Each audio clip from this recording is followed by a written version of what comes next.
Welcome to B-Mitzvah Bites, a new bite-sized podcast from PJ Library. Each episode, you'll hear real kids ask the hard-hitting questions about how to prepare for their B'nai Mitzvah. The best part? They'll receive answers and real-life examples from older kids who recently had a bar or bat mitzvah ceremony.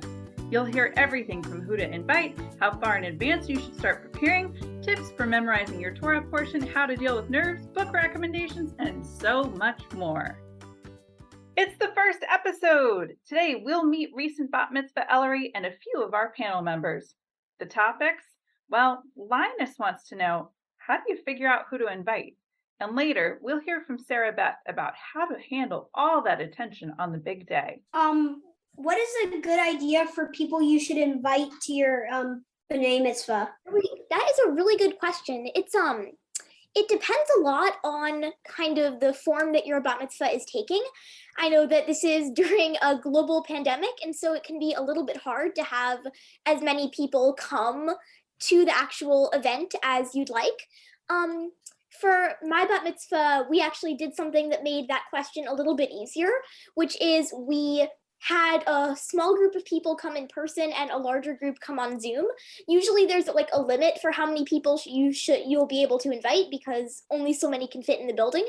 But because we were doing it partially on Zoom, we could invite as many people as we wanted.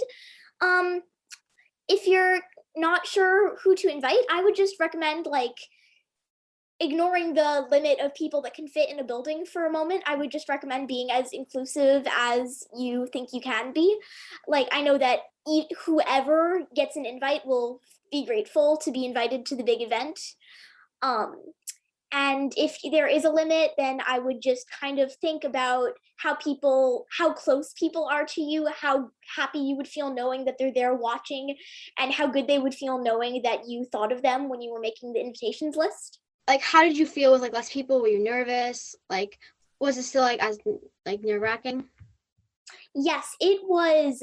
I was so terrified. I was so sure that I was gonna make a mistake. The part that possibly made it the most nerve-wracking is about 5 minutes before I was supposed to go on stage, we had a technical thing that apparently all of the people who were supposed to be getting a live stream weren't getting any video, and so they weren't able to see anything. And so we were standing there ready for the rabbi to come and invite us to get into position, and he comes in on the phone we've got a technical problem, Jerry, get in right now.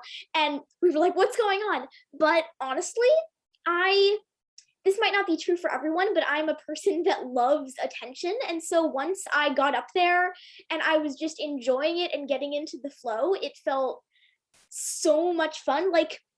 It felt more fun and actually less stressful than a rehearsal. I was really terrified beforehand. I know that that's probably really common for pretty much everyone doing a B'nai Mitzvah, but it can help to remind yourself that this is something that so many people do, and the people who are here, they aren't here because they want to see you be perfect. They don't know every single line of what you're supposed to do. Whatever you do, they're going to be proud of you no matter what, because you invited them because they're your people, and your people are going to be proud of you. So I think that can be really helpful, and just know that sometimes, not always, but a lot for me, in the moment, all those nerves can just go away, and it feels really good to just get up there. Thank you so much for hanging out and listening today. And a special thank you to our PJ Arway design team and alumni for being on our panel and chatting. Our music is Enjoy Life with Your Family by Awesome Music. This podcast is produced and mixed by Ali Thresher with production support from Emily Brown, Rachel Goodman, and Elizabeth Korlitz. Barb Bastian created our art. This is a PJ Library Presents production. For more PJ Library podcasts and to sign up for free Jewish books, visit pjlibrary.org.